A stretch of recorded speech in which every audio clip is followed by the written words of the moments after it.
Olá pessoal, aqui quem fala é Michele Camargo. Estamos começando mais uma aula da nossa série de estática fácil e descomplicada, desmistificando a estática dos sólidos ou a estática dos corpos rígidos, é a mesma coisa. Essa aula é a aula 9, onde nós faremos um exercício só de demonstração, como expressar, né, um vetor f qualquer, como um vetor cartesiano em componentes x, y, z. Então esse que é o nosso objetivo nesse exercício.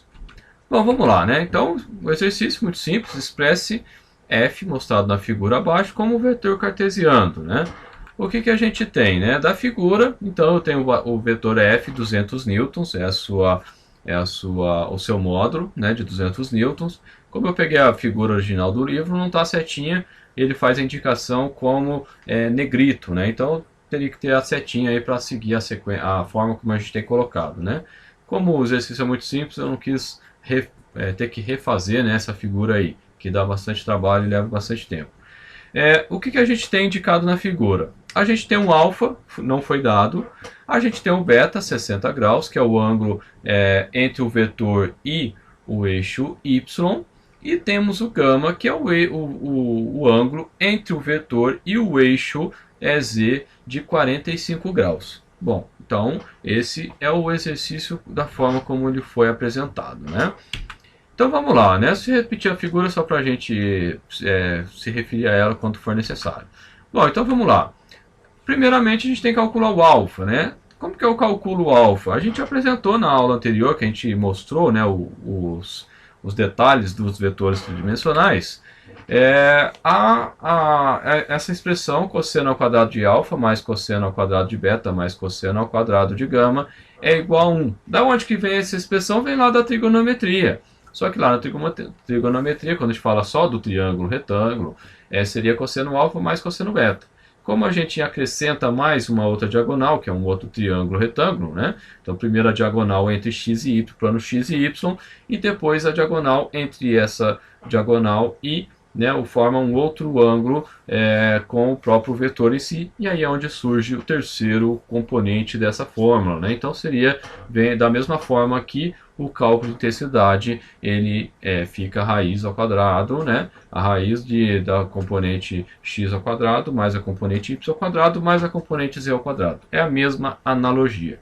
Bom, então daqui fica simples, né? É bem muito simples exercício. Cosseno alfa vai ser igual então a 1 menos cosseno de 60, 0,5 ao quadrado, né? Então já é o resultado do cosseno, né? O cosseno de beta, menos o resultado do cosseno de 45, que é 0,707 ao quadrado, né? Então a gente está colocando já os valores já, né, mais diretamente, né? Então o que eu fiz, né? Eu quero calcular o cosseno de alfa, na verdade eu quero calcular o alfa, né? E não o cosseno em si, mas aí eu estou fazendo por etapas, né? Então eu tenho 1 e joguei tudo que não é cosseno alfa para o outro lado. Então foi o cosseno beta para o outro lado e o cosseno ao quadrado de gama para o outro lado. Com isso, aplicando a raiz, cosseno ao quadrado de alfa fica cosseno alfa. E aí eu tenho a raiz do outro lado, numericamente falando. Bom, o que eu tenho, né? Fazendo a continha aqui, eu vou chegar à seguinte expressão, que cosseno alfa é igual mais ou menos 0,5. O que quer dizer isso? Quer dizer que, como eu tenho o valor ao quadrado, né, qualquer o 0,5 ao quadrado, ele vai dar um número positivo. E o menos 0,5 ao quadrado, ele vai dar um número positivo também, né? Então, como o resultado da raiz deu 0,5, eu tenho que considerar as duas possibilidades, tanto o mais 0,5 quanto o menos 0,5, que eu não sei. Então eu vou fazer essa análise. Qual o ângulo vai ser o que eu tenho o resultado 0,5 ou o resultado menos 0,5? Quando eu tenho o cosseno, né? O cosseno de alfa igual a mais 0,5 ou menos 0,5. Bom, então eu tenho duas situações. Eu tenho que veja que aqui eu coloquei a notação de o alfa, que é o que eu quero calcular aqui, eu coloquei a anotação dele, cosseno de menos, né, essa anotação que tem nas muitas calculadoras, né? Cosseno de menos elevado a menos 1, quer dizer que é o inverso ali, né?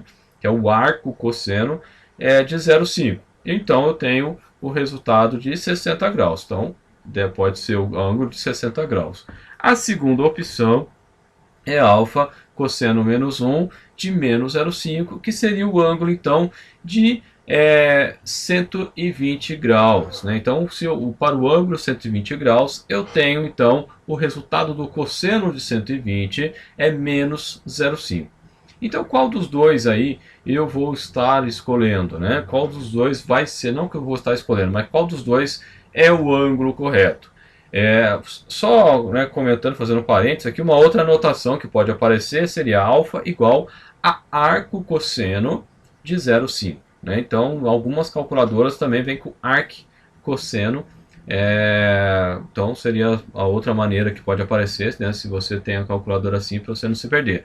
Bom, nesse caso, conforme a indicação, por isso que eu deixei a figura aí de propósito, todos os componentes do eixo do meu vetor f, eles são positivos. Então eu tenho uma componente em x positivo, eu até tirei x e y, só peguei a parte que interessava.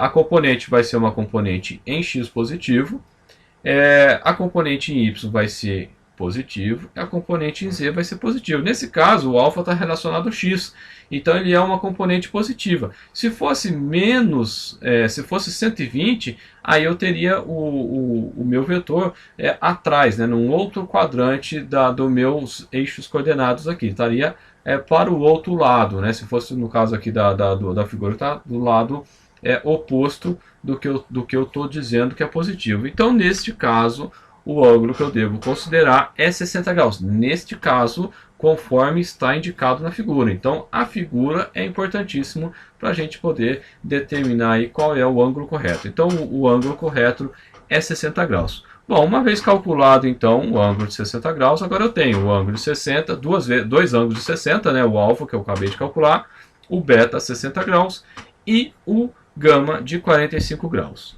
Bom, continuando, né, a resolução aqui do exercício. O que nós temos? Né? Então, escrevendo o vetor f como um vetor cartesiano. Só antes da gente continuar, só que eu estava me esquecendo aqui, dois recadinhos. Né? A gente tem aqui, na descrição do vídeo, logo abaixo aqui, a gente tem dois links. Um link é do Facebook, é um grupo que nós temos lá. Eu tenho uma página também, mas o grupo eu acho que é mais interessante. Nesse grupo a gente troca lá, então o pessoal posta alguns vídeos interessantes, né, relacionados à área de engenharia, não só da mecânica de onde eu sou, mas de outras pessoas de outra engenharia fazem parte. Tem materiais que a gente compartilha lá, então se você quiser fazer parte, é só você clicar no link que já direciona você direto lá para o nosso grupo. E o segundo link é se você tiver interesse em baixar o material dessa aula. Eu gero aqui desse vídeo, eu gero um PDF. Então, se você tiver interesse de baixar esse material e outros materiais que a gente disponibiliza no canal, é só você clicar nesse link, ele vai te direcionar para um formulário. Uma vez preenchendo, você recebe um e-mail com um link para você baixar aí os materiais. Né? Então, fica à vontade se você quiser. Bom, continuando aqui, então eu vou escrever o vetor agora na forma de um vetor cartesiano. Só traduzindo que é o vetor cartesiano em forma de x, y, z. Então, eu quero escrever f, que é o vetor f, né, por isso que eu coloquei a setinha em cima, é f, agora só um módulo, cosseno alfa, e, poderia ser i chapéu, coloquei i setinha, mais f cosseno beta, j setinha, poderia ser, né, j chapéu, mais f cosseno de gama, o k setinha, ou todos esses vetores, o i, j, k, são vetores unitários, na direção x, na direção j, na direção k. Né? Em outra anotação poderia ser x chapéu, y chapéu e z chapéu. Não muda nada, é só uma maneira de escrever a mesma coisa, né? De forma diferente. Bom, da onde saiu esse cosseno? Saiu lá da definição de cosseno, o fx, no caso, é f cosseno alfa. O fy, f cosseno beta, e o fz é f cosseno gama. Né? Então já escrevi diretão aqui. Bom, isso vai ficar então 200 vezes cosseno de 60, vetor unitário i na direção i, mais 200 cosseno de 60 também na direção de y, no j, né, no vetor unitário j, mais 200 vezes cosseno de 45 na direção do vetor unitário k. Veja que aqui eu estou fazendo a anotação dessa forma, toda cheiona, né? Em alguns casos eu faço sem o I, o JK, né? Só para mostrar várias formas de se escrever a mesma coisa.